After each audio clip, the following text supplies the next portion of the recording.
Uber just reported its second quarterly earnings ever as a public company, and hoo boy. That's a lot of red ink.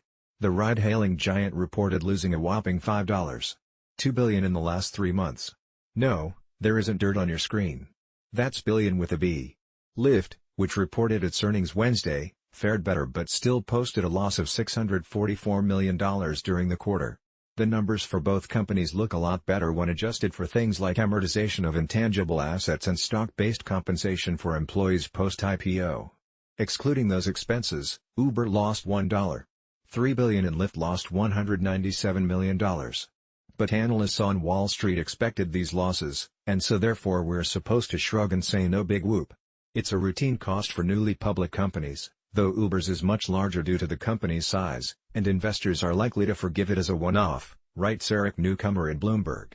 Indeed, Uber's stock price was up most of the day Thursday thanks to Lyft's expectation-beating earnings report, $867 million in revenue, up 72% from the year before. Analysts had expected 60% revenue growth. Uber's revenue is also growing, but at a slower rate than Lyft, $3.1 billion for the quarter, up 14% from last year.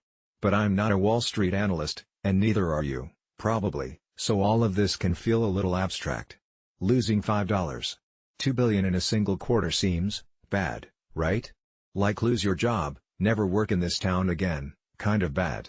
It's certainly Uber's largest ever reported loss. The company's CEO, Dara Khosrowshahi, is chalking it up to 2019 being a peak investment year, thanks to the IPO. Khosrowshahi often likes to talk about abstract concepts, like a $12 trillion total addressable market, TAM, that Uber has only just begun to penetrate.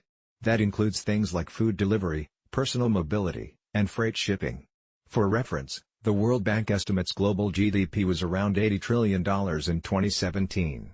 Uber is saying it can capture 15% of all global economic activity.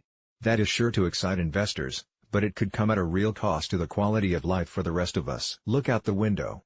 If you live in a big city, you can probably see a lot of cars driving for Uber and Lyft out there. The vast majority are 2,000 to 3,000 pounds vehicles carrying 1 to 2 passengers at most. Now imagine these companies growing by a factor of 10, or 20 even, as they predict they can. What does traffic look like then? What happens to our air? Our streets? This isn't some numbtot-inspired aside, there is a real price associated with this growth at all costs mantra from Uber and Lyft.